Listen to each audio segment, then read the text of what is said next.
I was sitting outside on my day off when my wife said, "You know, our daughter's first birthday is soon. We should celebrate it at the beach."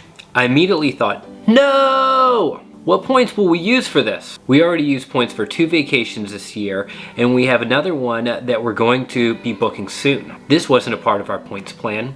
Obviously, you know, when it comes to points and miles, I always say, make sure you have a plan. So I went up to the office and started looking into how we can book a trip last minute. Luckily, we had 75,000 Chase Ultimate Reward points, but we needed at least half for a trip in December. With us living in Charlotte, I knew that there were a lot of options.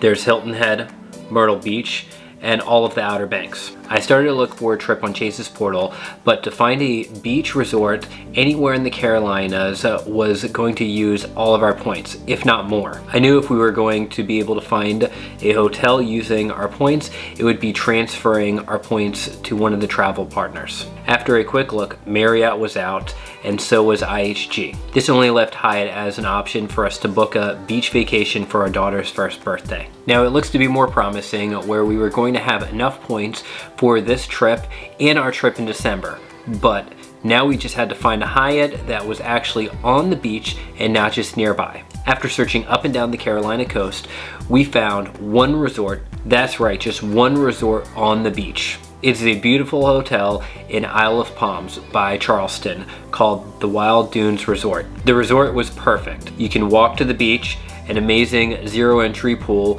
and there is even a spa. I doubt we'll be able to take advantage of the spa with a 1-year-old, but maybe for future trips. Now, we just had to hope that it's not going to be too many points. When I looked at the points charts, we were in luck. We actually had enough points for this hotel. It was only 37,000 points for booking 2 nights, and it would have cost us $1,094 if we were gonna pay cash. That is more than 3 cents per point in value. That is an insane deal. With my Chase Sapphire Preferred card, I get 1.25 cents when booking directly through Chase. So I immediately tried to transfer my points over to Hyatt, but when I entered in my World of Hyatt number to transfer my points over, I had an error. It told me that I had to call the number on the back of my cards to transfer my points over. When I spoke with the representative, they told me it's not a problem, they could handle it. But then they had an error on their side as well. I thought I was going to have to wait to book this trip, and with it being a small hotel, I didn't want it to book up. Then the representative said they had one more idea. Can I confirm the name on your Hyatt account? And then I realized what a silly mistake I did. I had Nick instead of Nicholas as my first name.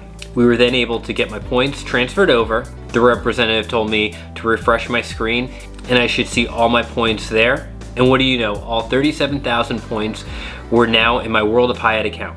I very quickly booked the hotel and snagged one of the very last rooms for that weekend. Now we're gonna be able to celebrate our daughter's first birthday with a beach vacation as a family.